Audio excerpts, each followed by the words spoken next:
বিগত প্রশ্ন সমাধান অধ্যায় হচ্ছে বর্গ ও বর্গমূল।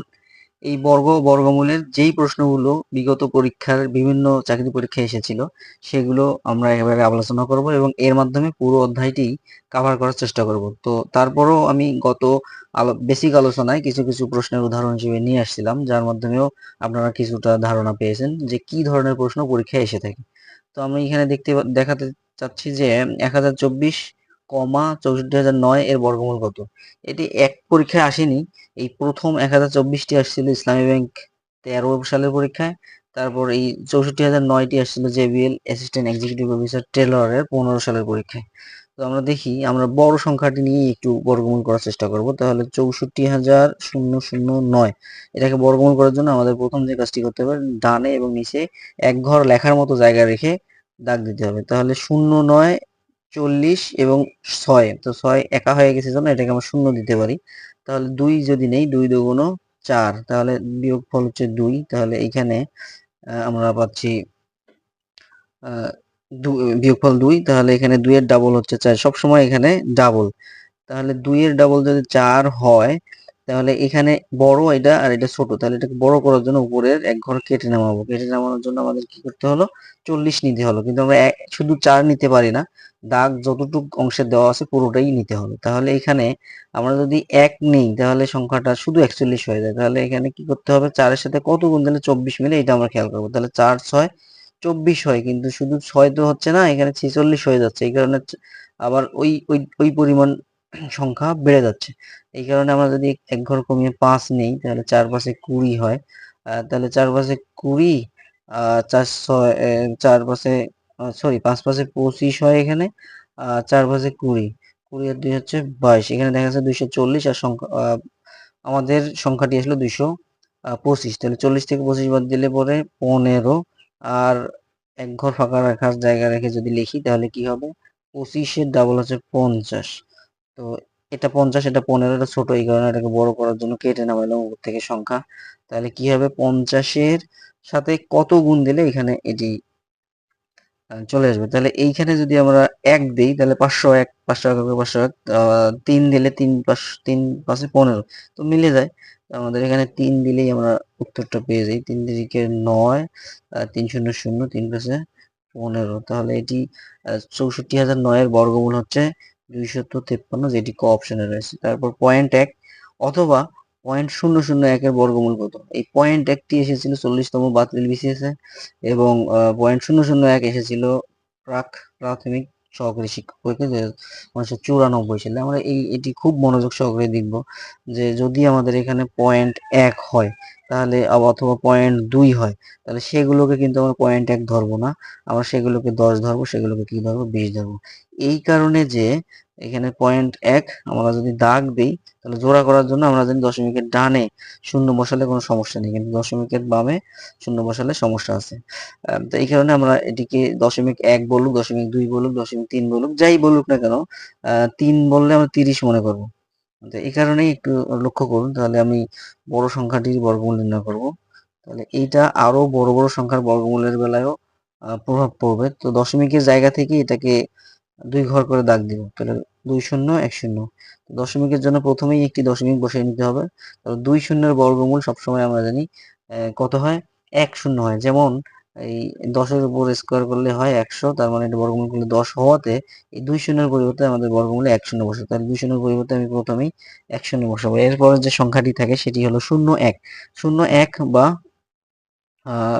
1। তাহলে এখানে 1 1 1। যদি আমাদের এখানে 3টা শূন্য থাকতো তাহলে এটি হতো আমাদের উত্তর। কিন্তু বন্ধুরা দেখতে পাচ্ছেন এখানে আমাদের পয়েন্ট শূন্য, আমি এখানে লিখি, তো 0.001। তারপর তাহলে এটা কিভাবে করতে হবে, তো দাগ দিতে হবে, দশমিকের জন্য দশমিক, জোড়া শূন্যর জন্য একটা শূন্য, তারপর 1। তো ডানে মনে করি একটা শূন্য আছে। তাহলে 3 যদি নেই আমরা, 3 3 9, তাহলে কি হবে, বিয়োগফল 1। 3 এর ডাবল এখানে, এই লক্ষ্য করুন এখানে যদিও 0.03 আছে, কিন্তু আমরা লিখবো এখানে দশমিক ছাড়া শুধু 3 এর ডাবল লিখবো 6। তাহলে এখানে যদি 6টা বড়, এটা দশমিকের ডানে আমরা জানি অনেক সংখ্যা শূন্য আছে যেগুলো নেওয়া যায়, আমরা নিতে পারি। তাহলে এখানে 1 দিলেই এখানে 1 হবে। তাহলে 61 এককে 61, এরপর 39 হচ্ছে বিয়োগফল। তারপর আবারও এইখানে লিখতে হবে 31-এর ডাবল, 31-এর ডাবল হচ্ছে 62। তো 62-র সাথে এখানে তাহলে এটা আবার ছোট হয়ে গেল, আবারও শূন্য নিতে হবে। তাহলে কত নিলে 39 হবে? 6-এর সাথে 6 গুণ দিলে আমাদের 36 হয়, 6-এর সাথে 7 গুণ দিলে 6-এর সাথে 42 হয়। তাহলে আমাদের 6 নিতে হবে এখানে। 6 যদি নেই, 6 6 36, 6 2 গুণ 12, 13 14 15, 15 হচ্ছে 5, 6 6 36, আর একে 37। তাহলে বিয়োগফল কত দাঁড়াচ্ছে? এখানে আছে 4, এখানে আসতেছে 4, তারপরে এখানে আছে 144। তাহলে এভাবে আবারও পরবর্তী স্টেপে আমাদের যেতে হবে। তো এটা মিলবে না, এই কারণে এটা দেওয়া হয়েছে। তো এটার ফলাফল হচ্ছে 0.0316। তাহলে এটি কোন অপশনে আছে? 0.1, 0.01 এবং কোনো অপশনই নেই। এটি সঠিক উত্তর হবে কোনোটি নয়। তো এইভাবে বন্ধুরা আপনারা দশমিকের অঙ্কগুলো করতে পারেন। তো পরবর্তীতে আমরা 3 নম্বর অঙ্কটি দেখি। 3 নম্বর অঙ্কটি ছিল √150 এবং √54 এর পার্থক্য কত? এটা বিবিএ 93 এবং 93 সালের ঢাকা বিশ্ববিদ্যালয়ে এসেছিল। তাহলে আমরা দেখি একটু। √150 পার্থক্য যেহেতু মাইনাস, √54, এই ধরনের প্রশ্ন যতই আসুক না কেন আপনারা কি করবেন? একটা পূর্ণবর্গ সংখ্যার সাথে এই আর কি গুণ দিলে 150 হয় সেটি, বা এই সংখ্যাটা কি গুণ দিলে হয় সেটা খেয়াল রাখবো। তো আমরা জানি এটা হচ্ছে 25-এর সাথে, 25 একটি পূর্ণবর্গ সংখ্যা, তার সাথে যদি 6 গুণ দেই, 4 25 100, 6 25 150, তাহলে এটা হয়ে যায়। আবার 54-কেও পূর্ণবর্গ সংখ্যার গুণ দিতে হবে। আমরা 6 নং 54, তাহলে এখানে 9 গুণন 6 করতে পারি।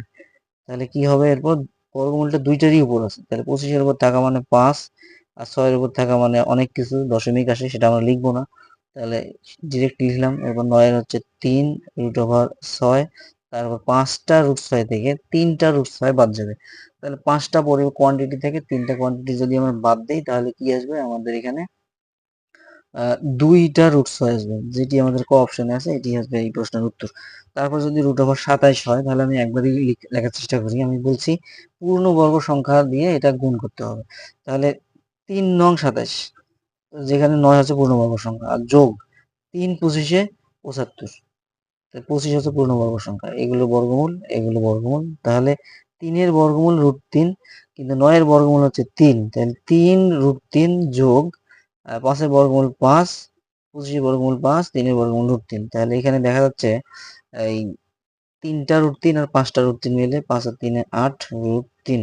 তো 8 √3 খ অপশনে, খ অপশন হবে আমাদের এই প্রশ্নের উত্তর। এরপর হচ্ছে কি? এরপর হচ্ছে আমাদের আরো একটি প্রশ্ন এসেছিল সোনালী জনতা অগ্রণী ব্যাংকের অফিসার 2008-এ। এই লেভেলে যারা ছিলেন তারা এখন আমাদের ব্যাংকে প্রিন্সিপাল অফিসার। তো তার মানে ওই স্যারদের প্রশ্নটা এবার আমরা সমাধান করতেছি।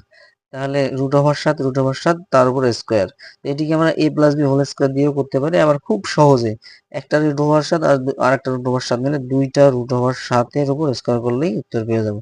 2-এর উপর স্কোয়ার মানে 4, আর √7-এর উপর স্কোয়ার মানে √7 গুণন √7। তো 2টা √7 মানে হচ্ছে একটা 7, তাহলে 4 গুণন 7, যেটার ফলাফল হচ্ছে 28। তাহলে গ হচ্ছে এই প্রশ্নের উত্তর।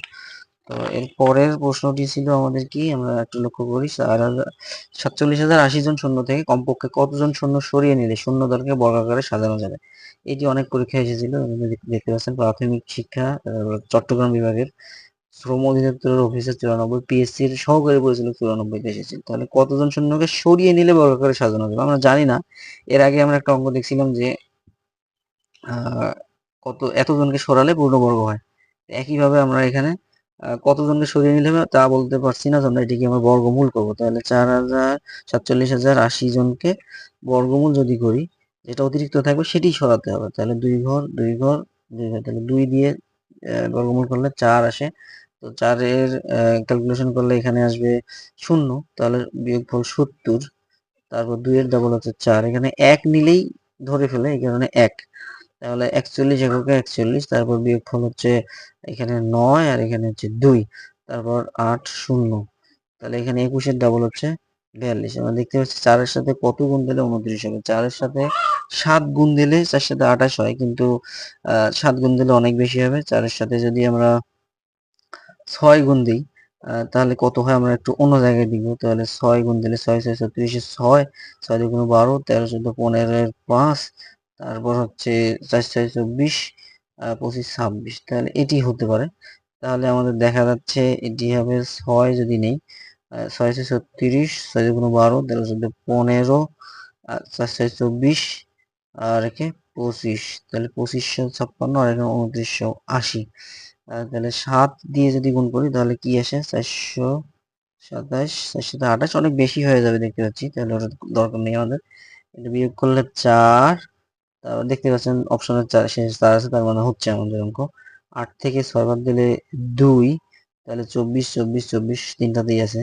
তারপর হাতে থাকলো নেই, এটা হবে 4, 9 থেকে 5 বাদ দিলে 4, তাহলে 424 জন যদি আমরা সরিয়ে নেই তাহলে এটিকে বর্গ আকারে সাজানো যাবে। তাহলে সঠিক উত্তর হবে আমাদের গ। কিছু শিক্ষার্থী সিদ্ধান্ত গ্রহণ করলো যে যত শিক্ষার্থী আছে প্রত্যেকে তত পয়সা করে প্রদান করবে। যদি সর্বমোট এত টাকা হয় তাহলে সংগৃহীত হয়, তবে শিক্ষার্থীর সংখ্যা কত? এই প্রশ্নটি সমাধানের জন্য এটি কিন্তু ব্যাংকের এমটিও পোস্টের মতো একটি পরীক্ষা এসেছিল। তো এখানে ধরি ছাত্রছাত্রীর সংখ্যা হচ্ছে আমাদের এক্স, তো একজনে চাঁদা দিবে তত পয়সা, তত কত পয়সা, আহ, তো এক্স পয়সাই চাঁদা দিবে। তাহলে কি হবে আমাদের এই প্রশ্নে? তাহলে মোট চাঁদার পরিমাণ দাঁড়াবে, একজনের চাঁদা দেয় হচ্ছে এত টাকা, তাহলে টোটাল আছে আবার এক্স জন, তাহলে হবে এক্স গুণন এক্স পয়সা। তো হিসেব করে দেখা গেছে যে 59.29 টাকা, কিন্তু পয়সা আর টাকা কখনো সমান হতে পারে না। গণিতের যে কোনো অবস্থাতেই আমাদের এই বিষয়টা খেয়াল রাখতে হবে, সব সময় একই অনুপাত সমান লিখতে পারি, কিন্তু পয়সার সাথে টাকা, বয়সের সাথে ওজন আমরা সমান লিখতে পারি না। এই কারণে এটাকে পয়সা হয় টাকা বানাতে হবে, অথবা এটাকে টাকা আছে পয়সা বানাতে হবে। তো টাকাকেই পয়সা বানানো সহজ, তার কারণে 1 টাকাতে 100 পয়সা হয়, 1 টাকাকে 100 দিয়ে গুণ করলেই হয়। এখানে এত টাকাকে যদি আমরা 100 দিয়ে গুণ করি তাহলেই এটা আমাদের পয়সাতে রূপান্তর হবে। তাহলে এক্স স্কোয়ার সমান কি পাবো? এই 100 এর গুণ করার ফলে দশমিকটা 2 ঘর সরে যাবে, তাহলে 59 29, তারপর বর্গমূল করলে আমাদের উত্তর হয়ে যাবে। তাহলে আমরা 59 আর 29 এর বর্গমূলটা যদি করার চেষ্টা করি তাহলে 2 ঘর 2 ঘর, তাহলে এখানে 7 সাথে 49, তাহলে 1 0, তারপর আহ 7-এর ডাবল হচ্ছে 14, এটা বড় আর এটা ছোট, তাহলে 29, তাহলে কত নিলে এটা মিলে যাবে? আমরা দেখতেই পাচ্ছি অপশনে সবগুলোতে কত আছে, সবগুলোতে 7 আছে, তাহলে 7ই আমাদের নিতে হবে এখানে। 7 সাথে 49 9, 7 4 সাথে 28, আর 4 আছে 32, সাথে দেখলো 3, সাথে 7 আর 3 10, তাহলে এই যে 77 জন হচ্ছে ছাত্রছাত্রী সংখ্যা। তো বন্ধুরা পরের প্রশ্নে যাচ্ছি আমি। পরের প্রশ্ন হচ্ছে কোন স্থানে যত লোক আছে তত 5 পয়সা করে জমা করায় মোট 31.25 টাকা জমা হলো। মোট 31.25 টাকা জমা হলো। তো ওই স্থানে কতজন লোক ছিল? ওই আগের প্রশ্নটি এবং এই প্রশ্নের পার্থক্যই হচ্ছে ওখানে তত 5 পয়সা বা তত 10 পয়সা লেখা ছিল না, ডিরেক্ট তত পয়সা লেখা ছিল। তাহলে এখানে যদি আমরা ছাত্রছাত্রীর সংখ্যা এক্স জন ধরি তাহলে একজনের চাঁদা দেয় কত, সেটি হচ্ছে এখানে একটা বড় ফ্যাক্ট। তাহলে একজন চাঁদা দেয় কত দিবে চাঁদা? এই যে তত 5 পয়সা, তত 5 পয়সা কথাটির অর্থ হচ্ছে এখানে তত এর 5 পয়সা, এটি এখানে উজ্জ আছে এর কথাটি। তাহলে আমরা যদি দিই তত মানে এক্স, এক্স এর 5 পয়সা, তাহলে ওখানে ছাত্রছাত্রী আছে আবার লোক আছে এক্স জন, তাহলে এক্স জনের চাঁদা দিবে 5x গুণন এক্স পয়সা। একইভাবে আমরা আগের ফরম্যাটে পাইলাম, আগের ফরম্যাট হচ্ছে 5x, প্রশ্ন মধ্যে 5x স্কোয়ার সমান 3125, তো আমরা জানি পয়সাকে পয়সা এবং টাকাকে টাকার সমানে লিখতে হবে, এই কারণে 3125 হয়ে যাবে 100 দ্বারা গুণ করলে। তারপর 5 দ্বারা গুণ করলে ভাগ করলে এখানে 625 পাওয়া যাবে, তারপর এক্স এর মান পাওয়া যাবে শুধু 25, তাহলে এখানে ওখানে ওই স্থানে লোক ছিল 25 জন। এরপর হচ্ছে 9 নম্বর অঙ্ক। এক্স এমন একটি সংখ্যা যা পূর্ণ সংখ্যার বর্গ ও ঘন এর সমান, একটি পূর্ণ সংখ্যার বর্গ এবং ঘন, একটু লক্ষ্য করুন। এক্স এর মান 2 থেকে 200 এর মধ্যবর্তী হলে এক্স এর মান কত? অর্থাৎ এক্স হচ্ছে আমাদের উত্তর, যে কিনা একটা পূর্ণ সংখ্যার বর্গ এবং একটি ঘন হবে। অর্থাৎ আমরা যদি 8 কে বিবেচনা করি তাহলে কি হবে? 8 এর কোনোভাবেই বর্গ এবং ঘন মেলে না, কিন্তু মেলে 2 এর উপর ঘন করলে 8 হয়, কিন্তু 2 এর কোনো কিছুই এটা বর্গ সংখ্যা নয়। আবার 16 কিন্তু 4 এর বর্গ, কিন্তু কোনো কিছুর ঘন নয়। এখানে বলছে একই সাথে বর্গ সংখ্যা হবে এবং পূর্ণ ঘন সংখ্যা হবে। তো 64টা হচ্ছে আমাদের এমন সংখ্যা যেটাকে 8 এর উপর স্কোয়ার করলে 64 হয়, আবার 4 এর উপর কিউব করলে হয় কত, 4 4 16, আর 4 16 64। তাহলে এই 64 দুই শর্তই পূরণ করে জন্য এটি হবে আমাদের সঠিক উত্তর। তো আজ এ পর্যন্তই, সবাই ভালো থাকবেন। এর মাধ্যমে আমি বর্গ ও বর্গমূল অধ্যায়ের সব প্রশ্ন টাচ করার চেষ্টা করছি। তো আপনারা এগুলোই সমাধান করলে আশা করি আর অতিরিক্ত কোনো অঙ্ক করতে হবে না। তো ভালো থাকবেন।